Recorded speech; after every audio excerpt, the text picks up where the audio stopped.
Seems like nowadays people toss around the whole word of hero pretty lightly.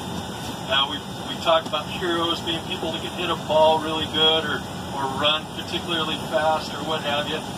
Whatever the case might be, I think it's lost a little bit of its gravity.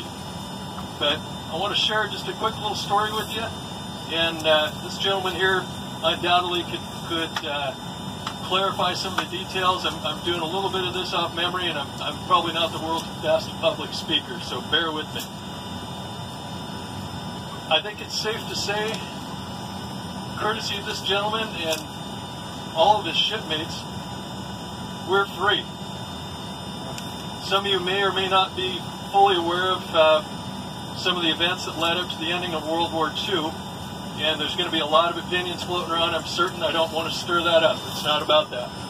But fairly universally understood that what brought World War II and the war with Japan to a rather abrupt close was the bombing of Hiroshima and Nagasaki. Now again, I don't mean any offense to anybody that's sensitive to that, but those are just facts. What made that possible, number one, was the ingenuity and perseverance of a lot of engineers and designers that put that whole project together. But it would have never, ever happened had it not been for Mr. John Woolston here and his shipmates on the USS Indianapolis. Indianapolis made the trip out to Tinian pretty much on the sly. A lot of the folks on the boat didn't know what was going on necessarily as far as what their special package was that they were delivering, but they made it there undetected and safely, delivered the bomb that was later dropped on Hiroshima, and then started to make their return. Unfortunately, July the 30th, 1945, Japanese submarine I-58 got lucky, got real lucky, and it happened to find the USS Indianapolis and unfortunately sunk her. 2 torpedoes, one amidship, one at the bow. The ship only lasted about 12 minutes before she sank.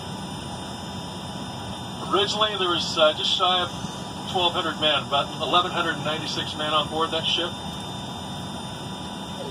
As you can imagine, the chaos and the pandemonium that goes on with an event like that, some of the men were lost immediately when the ship went down.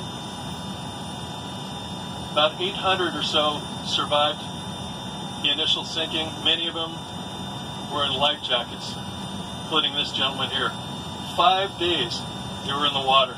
I don't know if you're all that familiar with the waters in the South Pacific, but not the most friendly place to be hanging out, especially if you have a fear of sharks. So, unfortunately, for a number of reasons, of which sharks were a major portion of that, many men were taken and lost during their 5 days at sea. 321 were eventually rescued. Of those 321, 317 actually survived after being picked up out of the water. And Mr. John Woolston is one of those men.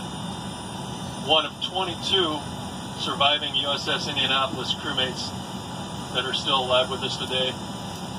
And one of the great men of World War II, and somebody that I personally feel we owe an incredible debt of gratitude to and a tremendous honor. Thank you for your service.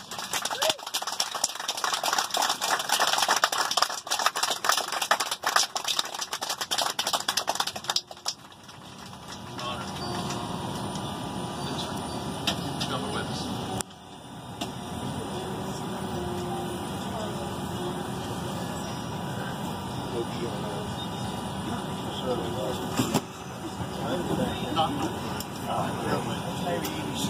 Thank you. Thank you very much. Lucky.